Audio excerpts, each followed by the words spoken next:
दोस्तों, पैसों को लेकर आप लोगों का क्या ख्याल है? पैसे के बारे में मैं जो सोचता हूँ, one of the strongest thing in the world, मतलब दुनिया की सबसे ताकतवर चीज़ों में से एक होता है पैसा। अब इसके बारे में आप लोग क्या सोचते हैं, ये हमें कमेंट करके बता सकते हैं।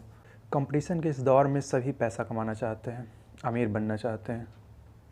इतना सारा पैसा हो कि वो जो भी चीज़ चाहें अपने मनपसंद की चीज़ें खरीद सकें। इसलिए ज़िंदगी की रेस में सभी भाग रहे हैं कि उन्हें बस पैसा ही कमाना है, चाहे जो हो जाए। लेकिन देश में महंगाई और बेरोज़गारी इतनी ज़्यादा है कि लोगों का पैसा कमाने का सपना सपना ही रह जाता है और वो गरीब के गरीब बने हुए हैं। भारत को ही देख लीजिए। भारत की अगर पॉवर्टी रेट देखें तो भारत की 68.8% पॉपुलेशन जो है वो $2 से भी कम कमाती है, और उसमें से 30% ऐसे हैं जो $1.25 से भी कम कमाते हैं। मतलब एक दिन की उनकी जो आय है वो ₹100 से भी कम है। अब ऐसे में कभी कभी दिमाग में ख़्याल आता है कि क्यों नहीं सरकार आरबीआई को बोलकर बहुत सारा पैसा छापने को बोले और रातों रात सबको अमीर कर दे। इतना ज़्यादा पैसा छापे कि सबको कम से कम करोड़पति तो बना ही दे। लेकिन आरबीआई के अपने रूल्स और रेगुलेशंस हैं, वो अपने ही रूल्स और रेगुलेशंस के हिसाब से पैसे छापती है। वो इतना ही पैसा छापती है जितना जिससे कि डिमांड एंड सप्लाई का जो फ़्लो है वो गड़बड़ ना हो। तो सबसे पहले ये देखते हैं कि जो आरबीआई है वो पैसा छापने के पहले किन किन चीज़ों का ध्यान रखती है। तो आरबीआई पैसा छापने के पहले कुछ चीज़ों का ध्यान रखती है, जिनमें से पहला है इन्फ्लेशन। इन्फ्लेशन मतलब महंगाई दर, मार्केट में जो इन्फ्लेशन रेट है वो क्या है। दूसरी चीज़ देखती है जीडीपी। वो पैसा छापते वक्त जीडीपी पे नज़र डालती है कि हमारे इंडिया की जीडीपी कितनी है इस वक्त और उसके अकॉर्डिंग हमें कितने पैसे छापने की ज़रूरत है। तीसरी चीज़ और जो इम्पोर्टेंट चीज़ जो देखती है वो एमआरएस देखती है, मिनिमम रिजर्व सिस्टम। एमआरएस को आइए डिटेल में समझते हैं।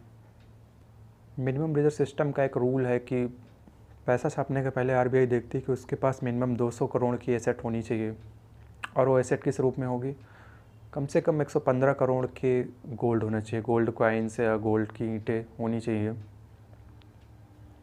और 85 करोड़ की फॉरेन करेंसी होनी चाहिए। अब ये एमआरएस क्यों ज़रूरी है, इसको और समझते हैं। हम कोई भी नोट लेते हैं तो उसमें देखते हैं कि आरबीआई का सिग्नेचर रहता है, और आरबीआई उसमें एक वचन दिया रहता है कि मैं धारक को इतने रुपए पे करने का वचन देता हूँ। तो आरबीआई का गवर्नर ये जो स्टेटमेंट, ये जो वचन देता है वो किस बेसिस पे देता है, वो एमआरएस के बेसिस पे देता है। अगर एमआरएस नहीं देगा तो उसका वचन जो है वो गलत साबित हो जाएगा। इस वजह से एमआरएस का बहुत बड़ा रोल होता है नोट छापने में। चौथी चीज़ जो आरबीआई देखती है वो मल्टीलेटरल नोट्स देखती है। मतलब कि जो भी नोट छापे गए हैं, जो भी मार्केट में चल रहे हैं, उनमें से कितने नोट डिस्ट्रॉय हो चुके हैं या फिर चलने की हालत में नहीं है। जैसे नोट कट फट जाते हैं तो उसे हम क्या करते हैं, बैंक में जमा कर देते हैं। तो बैंक जो है उसको कैलकुलेट करके, कलेक्ट करके आरबीआई को इन्फॉर्मेशन दे देती है कि इतने नोट्स जो हैं वो मार्केट में चलने लायक नहीं हैं।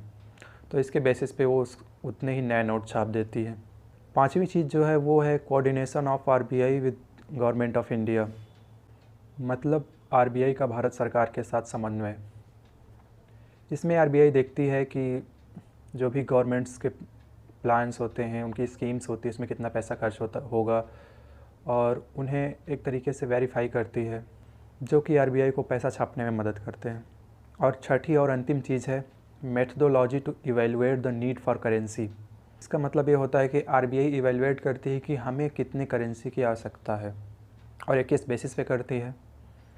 ये सबसे पहले ये जीडीपी देखती है कि कितनी जीडीपी है, और उसके बाद जो मल्टीलेटेड नोट्स होते हैं, मतलब जो चलने की हालत में नहीं होते, जो डिस्ट्रॉय हो गए होते हैं, उनको कैलकुलेट करती है और उसको जीडीपी में से घटाती है। तो इससे एक एस्टिमेट निकल के आता है कि हमें इतने नोटों की और ज़रूरत है। तो इसके हिसाब से ये 6 पॉइंट्स ध्यान में रख के आरबीआई नोट छापती है। अब बात करते हैं कि अगर सरकार इन सारी चीज़ों को, इन सारे पॉइंट्स को साइड में रख के बोले कि यार इनकी कोई ज़रूरत नहीं है और बहुत सारे नोट छापो और सबको अमीर बनाओ, अगर ऐसा करे तो क्या होगा?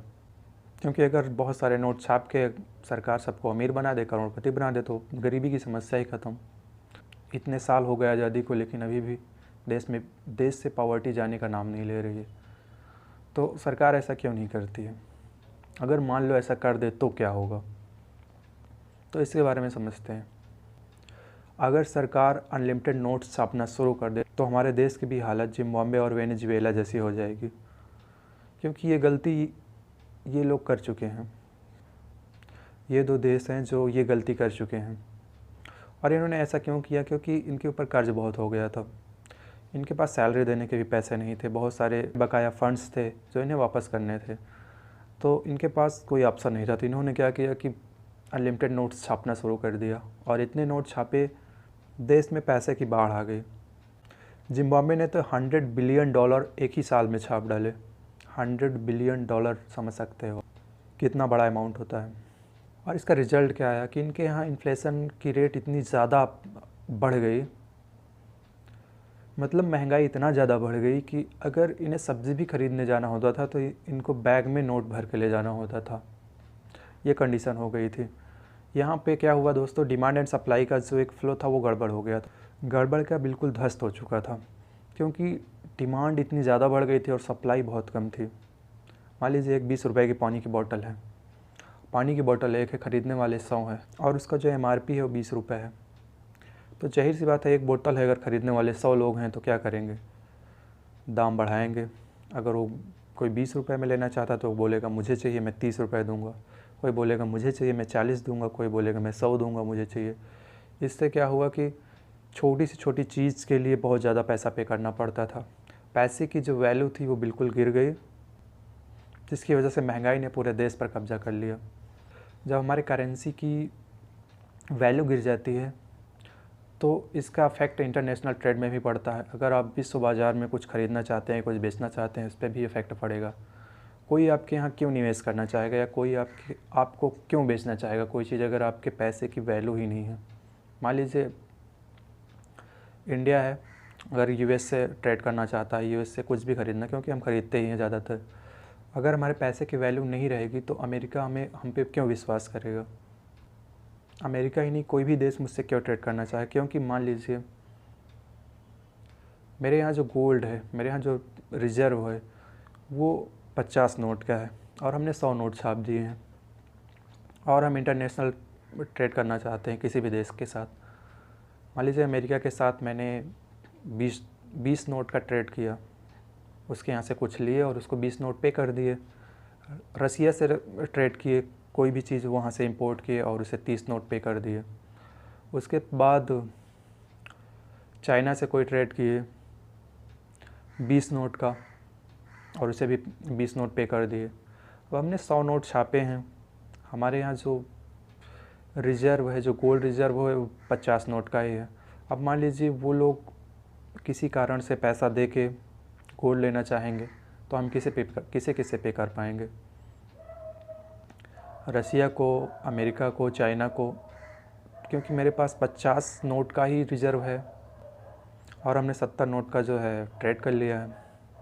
तो इससे क्या हुआ कि अदर देश जो है वो इनसिक्योर फील करने लगे कि हमने सामान तो दे दिया, इनके यहाँ पैसे की वैल्यू ही नहीं है, तो वो लोग हमसे ट्रेड नहीं करना चाहेंगे।